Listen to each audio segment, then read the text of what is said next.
Ayda kimin evidirsə yuxarıdan düşəndə gördük beləcə çiçək açıb evin içində. Nə gözəl, ay Allah sənə qurban.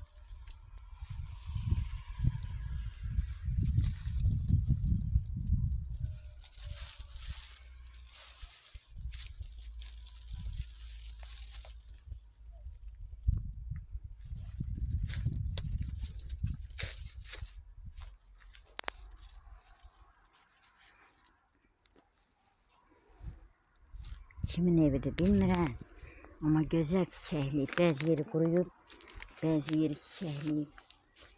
Hətta tomacıq da var.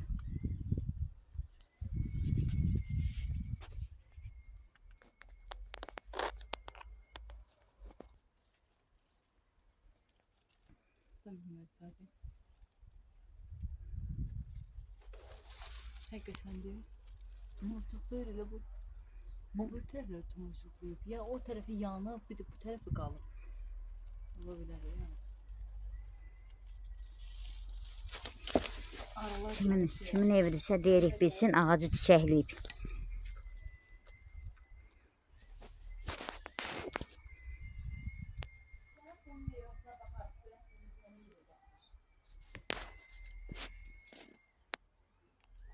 Şəftəlinin gülü belə olur.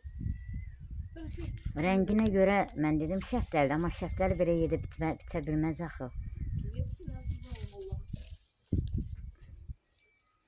Dözümlü deyil də o mənada. İndi kimin evidirsə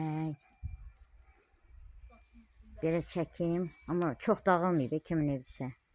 Şəxsən bizim evimizdə heç bir dənə divar yoxdur. Amma burada en azından divar da var, neçə dənə də otaq.